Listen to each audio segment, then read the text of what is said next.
Vous avez Auxerre, Decize, Nevers, Auxerre, Semur, Mâcon, Mont-Solémine, Semur, Auxerre, Mâcon, Paray-le-Monial, Auxerre, Beaune, Nevers.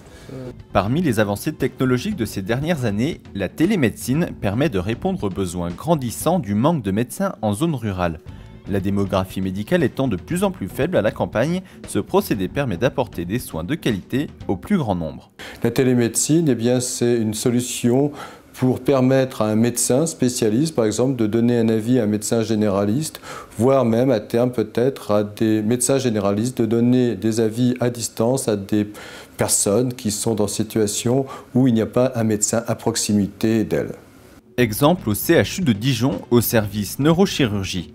Ce médecin et son interne constatent le nombre grandissant de demandes. Et la liste des appels que l'on a avec les images radiologiques, on monte un petit peu le listing, d'où ça vient.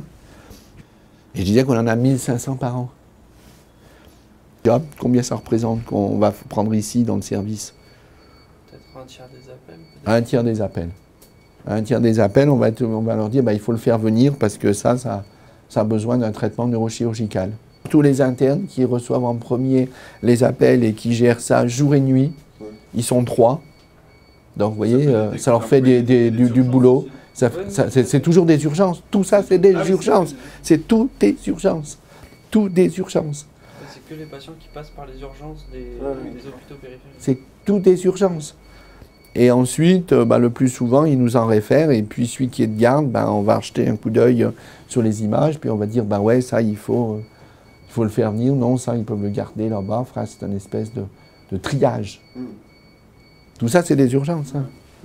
Derrière cette utopie de pouvoir soigner tout le monde à distance se cache une toute autre réalité qu'il faut surveiller. Si la télémédecine, effectivement, c'est la possibilité à un dermatologue à qui on transmet les images d'une lésion cutanée de la personne de pouvoir apporter un diagnostic à distance, oui, c'est une très bonne chose.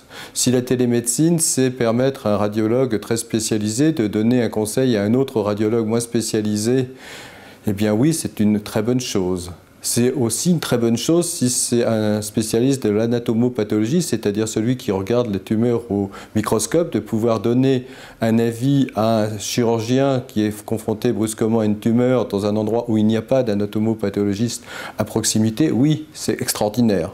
Si par contre, effectivement, on en revient à faire des consultations sur Internet sans examiner les personnes à partir simplement du déclaratif, je pense qu'on court un grand danger pour la qualité des soins.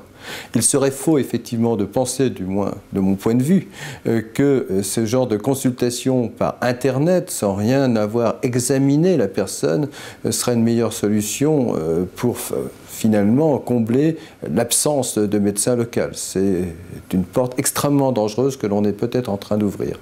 Selon le docteur Allaert, un patient n'a pas la capacité de diagnostiquer correctement ses symptômes. Seuls les médecins sont aptes à le faire. Mais la télémédecine peut cacher encore d'autres risques. Je crois qu'ils sont très dangereux. C'est-à-dire qu'on peut avoir un patient qui va décrire ses symptômes, mais entre ce qu'il décrit et ce que le médecin pourrait constater directement, il peut y avoir un énorme pas.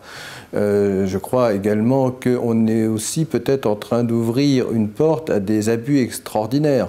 C'est-à-dire qu'on peut imaginer aussi que des centres de médecine par consultation à distance s'organisent et que finalement, là où justement des médecins ont du mal à rester parce qu'effectivement c'est une zone rurale, parce qu'il n'y a pas une densité d'habitation assez importante pour véritablement le faire vivre dans l'avenir, eh bien si on commence à vampiriser ces lieux de consultation, les rares médecins qui sont encore installés partiront.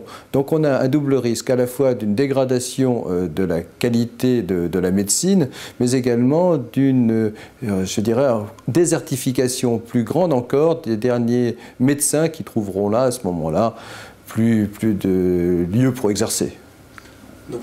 Une réaction? Un témoignage? Commentez ce reportage sur dijonsanté.fr.